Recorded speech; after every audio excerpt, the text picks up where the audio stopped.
Hey boys and girls, welcome to another week of Out in the Wild, Antarctic Adventure.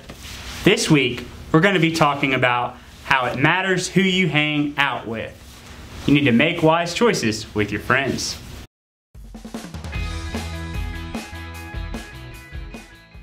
Hey guys, so just like Mr. Nathan said, it's important who we hang out with. It's important who we call friends, but it's also important how we treat people. And the Bible in Matthew 7:12 tells us to treat others the way you would like to be treated. And I would think most people would want to be treated with as much kindness and grace as possible. So today we're going to be doing a little experiment to show just how kindness can impact everyone around you. For this activity, you're going to need a pie plate or pan, whole milk, just enough to cover the bottom of the pan, food coloring. Make sure you use a bunch of different colors, a cotton swab or a Q-tip,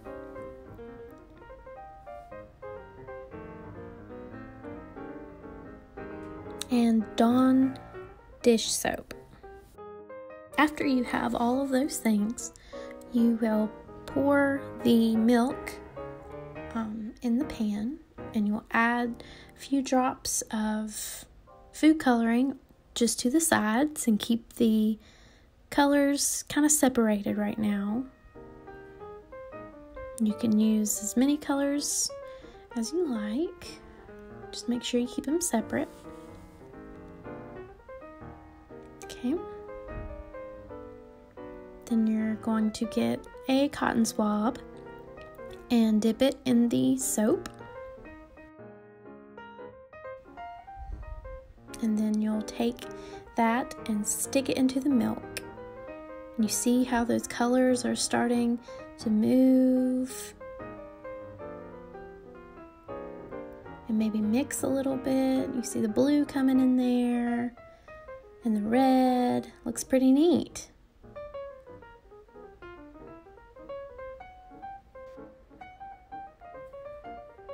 Due to some awesome science at work, the cotton swab causes movement in the milk that seems to defy physics.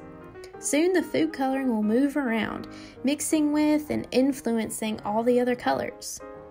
This represents how your kindness not only helps other people, but also helps them to help others as well. If you pull the cotton swab out of the milk and place it straight down in it again, this time in a different part of the plate, the same result will occur, but with an added twist. The outward motion should still be happening from the first place you place the swab. That influence lasts. Kind words and deeds tend to have a domino effect. Show kindness to somebody, and that somebody might be so cheered up that he or she passes it along to another. That's a cycle that can keep on turning forever. Likewise, unkind words and deeds can do the same thing. So we must choose our behavior and how it can affect others.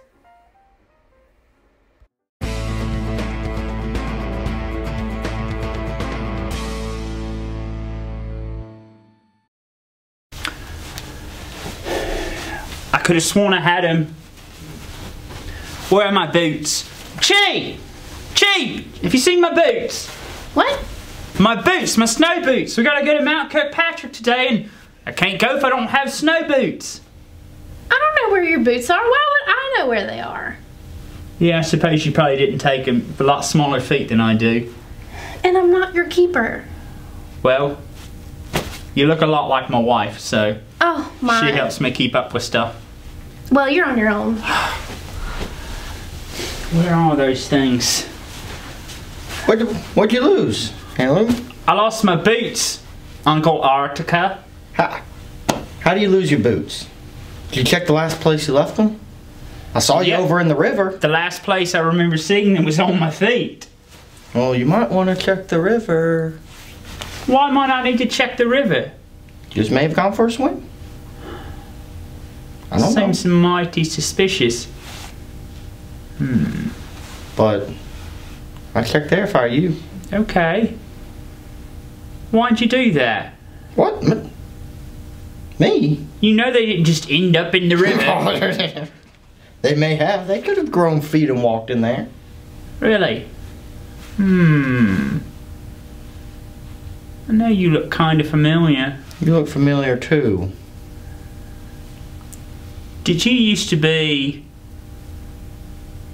a kayaking guide? Did you push someone out of a kayak? I've pushed lots of people out of lots of boats. Over an argument about climate change? Arthur! Heirloom. I knew you looked familiar. I know you did too. Well, I guess that explains where my boots went. Yep, they're at the bottom of a river, so you can jump in and Well, get you them. owe me a new pair. Yes, you do. Well, you owe me a new pair of boots whenever you pushed me into the river. Well, you deserve that. Why not deserve that? Because you were arguing with me about climate change, and look, joke's on you. Now you live in Antarctica. And that's why I moved to Antarctica, to prove you wrong. Guys, excuse me. I'm sorry. But we have an itinerary here. And it says that we have to be at Mount Kirkpatrick at 8:15. And right now, it is 8:13. So it's important not to carry a grudge. I hear you fussing. So instead, carry my It's bag. him. Okay, yes, ma'am. All right, let's go. Let's go. Okay.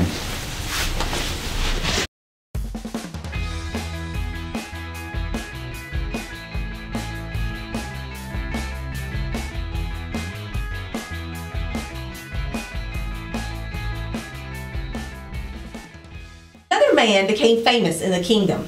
His name was Haman.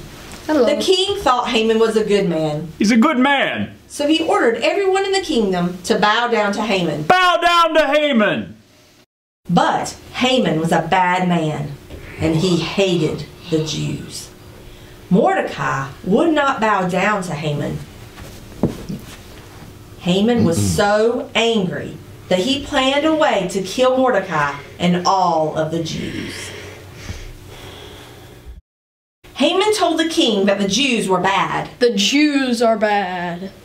Finally, the king believed him and made a law. I believe you. I'll make your law. The law said that people could kill the Jews and not get in trouble. You kill a Jew, you won't get in trouble. Haman was glad. He had a huge gallows built, and he planned to have Mordecai hanged. Build the gallows! Hey guys, well today in our Bible story we talked about grudges and how Haman and Mordecai had this long-standing beef because of something that happened a long time ago. You know, Mordecai's descendants and Haman's descendants didn't get along, and that, you know, over time that carried over to them. And so this time around Mordecai was like, I'm not bowing to Haman only because I know how he doesn't like our people, and that's gone on for a long time. Yeah, and in the Antarctica skit, we saw Heirloom And Arctic. Uncle Artie. Artica. Uncle Artica. We're not getting along because of something that happened a long time ago. Yes. And so when you allow grudges to remain in your life, you're letting anger rule your life and hatred, if you will. And if those things are running your life, then Christ isn't able to run your life. And so it really messes up your walk with God if you're a Christian. And if you're not a Christian, you're still ruled by hatred. And then Christ isn't going to be able to work in your life as easily, and you're not going to be able to come to know Him. And it's important to remember that we can't do anything on our own, that we need God. So if you do have, if you are holding a grudge against somebody and you have this, anger in your heart, then you need to ask God to intervene and to take over your life and just give it to Him, and then He will help. Absolutely. And Yes. you really get to experience freedom in that way. So we're going to close in prayer real quick and ask God to set us free from anger.